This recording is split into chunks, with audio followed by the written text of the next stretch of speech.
right, welcome to yet another edition of No Filter Media. I'm Sly James, co-founder of Wickham James, with my good friend Joni Wickham, who is sitting here with me.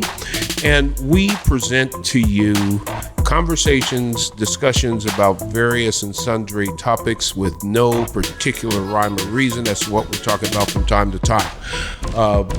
We have, over the years of our experience together, come across many issues that we have an interest in, and that's what we try to bring to you. I am an author of 2 books, A Passion for Purpose, Building Cities for Our Children, and The Opportunity Agenda, a bold democratic plan to grow the middle class. And we are people focused on policy and trying to do things that make sense in government and outside of government. And here's my good friend, Joni. Hey everybody, Joni Wickham here, co-founder at Wickham James Strategies and Solutions, and author of the best-selling book, The Thin Line Between Cupcake and Bitch. And excited to be back here with you today and with Sly, chatting about a little issue that we're pretty passionate about. Yeah, you know, I'm genuinely concerned. And it might be a factor of age, because I've actually lived through probably more political changes and ebbs and flows than people younger than me, but there's a lot of people my age who may be listening as well. I'm concerned about the state of our democracy. In particular, I'm concerned about the state of our democracy as it relates to voting access and how people vote based on what. And I'm concerned about the fact that we seem to be so imbalanced in our politics right now that, you know, we seem to bounce from one extreme to the other and seldom sit in the middle. So I've racked my brain trying to say, what is it that's going to change this? What's the catalyst that's going to change this? And one thing I do know, that to the extent that voting rights and access to voting are eroded, then we will be going in absolutely the wrong direction, more towards extremism, less towards moderation. So one of the things I want to talk about is, how do we change it? How do we change the landscape? You know, should we be looking seriously at things like open primaries, ranked choice voting? Are there other issues out there that could help with that? Because I'm concerned that on the path that we're going from a political standpoint, we're going to do serious harm to ourselves. And I think that is absolutely stupid to squander what we have by extremism. Yeah, I think partisan primaries are crap. And I think we have gotten to a point in this country, largely due to social media, also due to, I think, the assumption that you have to be bombastic and more focused on clicks and getting public attention for whatever crazy reason than actually focused on public policy. I think partisan primaries make folks on both sides of the aisle pander to the extremes. And that is not a good place to be for actually solving major public policy issues, which our country is definitely facing. It's also not a good place to develop any compromise. And it's not good for democracy, I don't think. Well, I agree with you. And I think it's really the partisan primary doesn't just put the candidate in the position of pandering to their own. It also puts them in the position of trying to destroy those who aren't their own. Yeah. You know, it is hard to see a campaign that doesn't somehow turn on, I'm a good guy, that other person over there sucks. And here's why they suck. Mm-hmm. And then they spend a lot of time telling you why they suck. And then they end with, and I am a member of the NRA and I ride cattle and all those other things. And here's my big machine gun. And bingo, lots of them, yeah. You know, while I ride in a police car. Well, we'll pass on that. But at the end of the day, we set up a system that is divisive.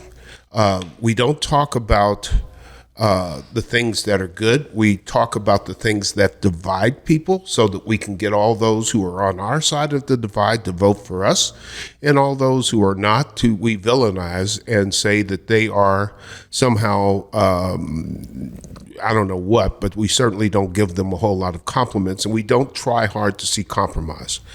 So the idea of partisanship in all of its forms and variations per se is competition.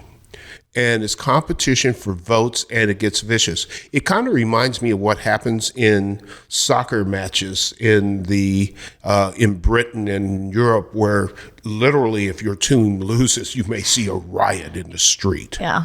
That's the type of stuff that we have going on now. And I think January 6th proves exactly my point, taken to an extreme. And I think if people think that those types of activities are not going to happen again, you got your head in the sand. It will not happen again as long as there's something done to stop it. But the main thing that has to do to stop it is there has to be a different way that we approach governance and politics in this country. Yeah, I think many of us take for granted our democracy. Democracies over time have risen and fallen, and just all of them. Yeah, that's true. All of them. Yeah. And so I think we have to be careful to protect the democracy that we have and our democratic institutions. You know, this whole concept of American exceptionalism has gotten so far into people's heads that they think that we are immune to the forces of history that have brought down other great civilizations. Mm-hmm. We are not immune. In fact, we are on the page to fall in the same way that other governmental systems have fallen in the past. It's just slow motion, and since you're living it, you don't necessarily see it. But when you take a historic view, the rise of autocracy is the antithesis of democracy. And autocracy is rising not just here, but around the world. This is a new wave of anti-democratic thought, anti-democratic action, and people wanting to hang on to power at all costs so that they can rule forever and benefit themselves and suck the riches out of a country and leave everybody to fend for themselves. Russia with its oligarchs has no real impact on people who are striving at the lower levels. And there are people in this country who like that because they see themselves as an oligarch as opposed to the people striving on the lower level. Yeah, there's the oligarch thing, which you're certainly right about. And then there's also folks who view politics as a blood sport. Yeah. Like, literally, do harm to your enemy is something that we hear from folks these days. It's crazy. Well, it's not just that. What's really funny is rather than talk about policies that you think have merit, what you do is you criticize the other side for what they've done. If there's a failure, it's the other side's fault. It's also a situation that is the antithesis of finding sustainable solutions to chronic problems. Chronic problems are chronic because from administration to administration, whatever programs were in place to address those chronic problems get changed, shifted, and altered by people coming into office. So it's really more focused on them. I like the concept of open primaries and ranked choice voting because I think it would force people to get away from this idea that in order to get elected, I only have to talk to these narrow band of people who will vote for me. And I can make sure that I'm only talking to those people by gerrymandering the districts or the areas that we live in so that I'm only talking to those people who will vote for me. But that's not good government. That's imbalance. What we need is to be able to put them in a situation where they have to talk to everybody and explain it to everybody. And I guarantee you that would moderate their views and their expressions and all the things that they do. Yeah, and I think the open primary ranked choice voting system that you're talking about also does another thing which would be helpful to our democracy, and that is to make candidates be dependent on people who maybe they don't agree 100% on everything, every issue that they believe in, but you have to build consensus with enough of other candidates' voters to be able to make it through. Well, and you know, the thing about it that's really somewhat interesting, we found this out. And we knew this intuitively and we knew it practically when we were in office, that you start off with an idea that you think is pure. And then you have other people who look at the idea and say, it's not that pure. There's a flaw over here and there's a flaw over there. That's not a bad thing. Yeah. Because at the end of the day, if you want the idea to have success and longevity and practicality, then it needs to be subjected to scrutiny before it becomes reality. And that means that if you are listened and open to it, you can reshape your idea or vision in such a way that now it accounts for a bigger part of the population and solves more problems for more people. And that's what government's supposed to be about, is solving problems for people and doing things that are in the public interest. It's not supposed to be find me a way to get reelected to my next position or to move up the ladder. So I think that the open primary ranked choice would produce more public servants and less politicians. Yeah. And I'm all in favor of that. Yeah, we could deal with more than that. I do think the election system is one thing. But another issue that we have to do something about is voter apathy. People just don't vote, particularly in municipal elections, as we saw. We used to celebrate when we'd have 13% voter turnout. Yeah, don't get me started on that. Yeah, so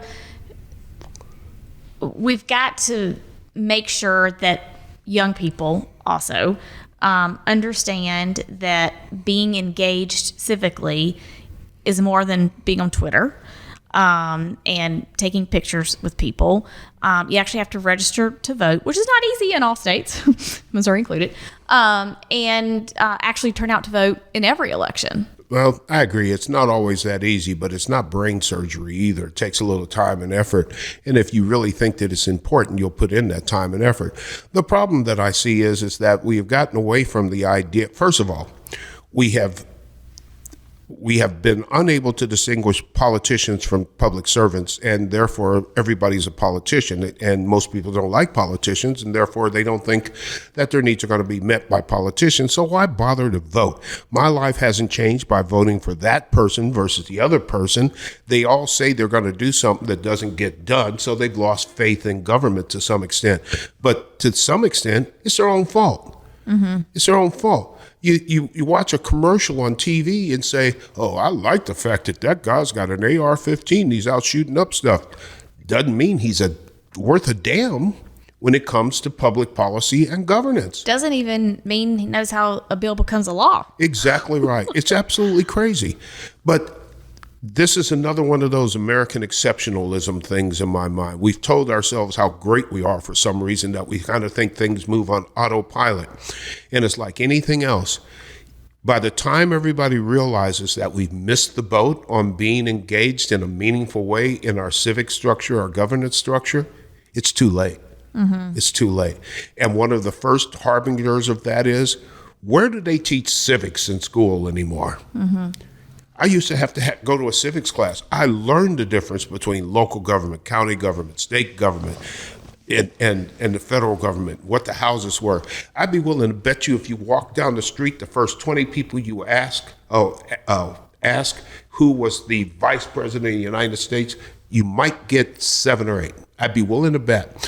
And Lord knows, ask them another question about name the 3 branches of government and what do they do. When you are ignorant about what the system is, then you have no reason to participate in it. Mm-hmm. And we have a lot of people who are ignorant about what the system is. Yeah. And then we have a whole bunch of people who are just too damn lazy to get their butts off the couch and go vote. Yeah. Yeah. I'm sorry, people. I don't mean to paint with a broad brush, but damn it, look at the numbers. It's true. Yeah.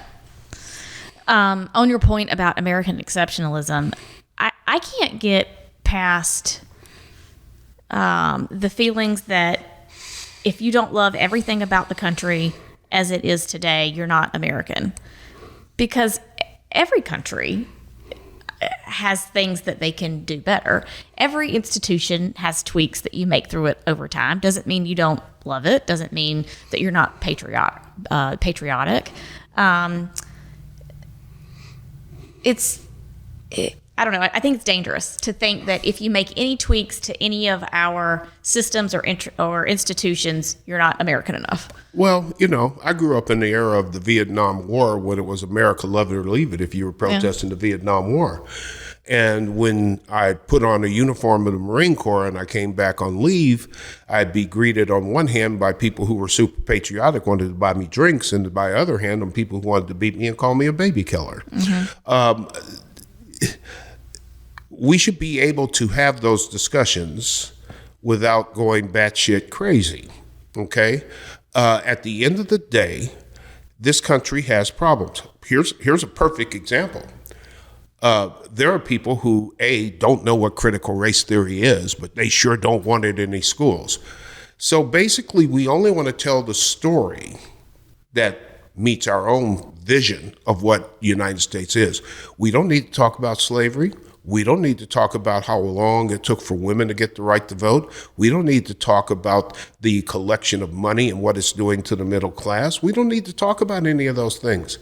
Just talk about how great America is and be happy with that. And therefore, there are no problems, so there's nothing to solve. Vote for me. Yeah. Yeah, or don't talk about the fact that there's a shit ton of people out there in America who can't afford health care. Basic health care. Can't afford a lot of things. Yeah. College. One of those chronic problems that we're talking about. And here's the problem with it. The issue of healthcare has been around for a very long time. But when somebody introduces some program, bill, or something to fix it, the other side immediately attacks it. And then they try to get rid of it, but they don't substitute a better program. Right. They just try to get rid of the old program. And at the end of the day, what they're really saying is, hey, American people who don't have health care, we really don't give a shit about you. We don't want this other guy to succeed, because if he succeeds and you like what he's doing, you'll reelect him. And we don't want him to be reelected. We want us to be reelected so we could do nothing, or whatever the case may be. We put our heads in the sand about all sorts of ills and problems, and we every time there's a mass shooting, we offer up prayers and condolences. Pretty sick of prayers and condolences, and I have yet to see a prayer or a condolence bring back a kid shot in the head at a school, or people at a concert in Las Vegas brought back to life or able to walk again as a result. But we know there's a problem. We know it should be done, but we won't do it because it's not popular and it's too concentrated. The power is too concentrated. The money is too big. So, I believe that this is, and still always have. I certainly wouldn't have put myself in harm's way in the Marine Corps if I didn't believe that this country was worth every minute of it. But I am not stupid, and I'm certainly not naive, and I'm not going to lie to people and say this country is perfect, because I've seen the imperfections up close and personal. And the people who want to perpetuate those imperfections for their own gain make me puke. Yeah. Amen to that. Let's not puke, though. Yeah. Okay. Let's clean up the puke. Well, at any rate, everybody talks about the fact that they don't like the way the country is going. That's pretty common cocktail chatter. On both sides. On both sides. Yeah. This is a nonpartisan rant.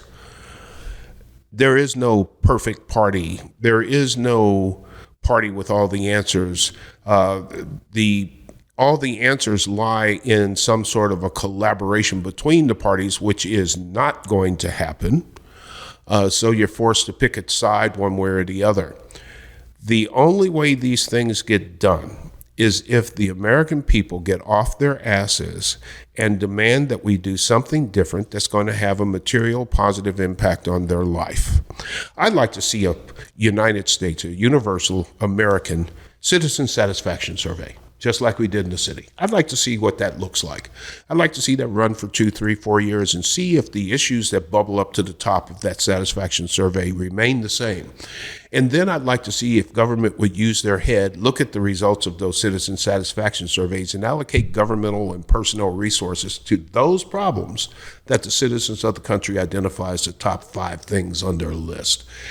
Maybe then we might get somewhere, we might get some consensus, because it's in every party's best interest to try to at least look like they're doing something that's going to satisfy the citizenry to which they're supposed to be beholden. Yeah, and that's different than a poll, because a political poll is only geared towards likely voters.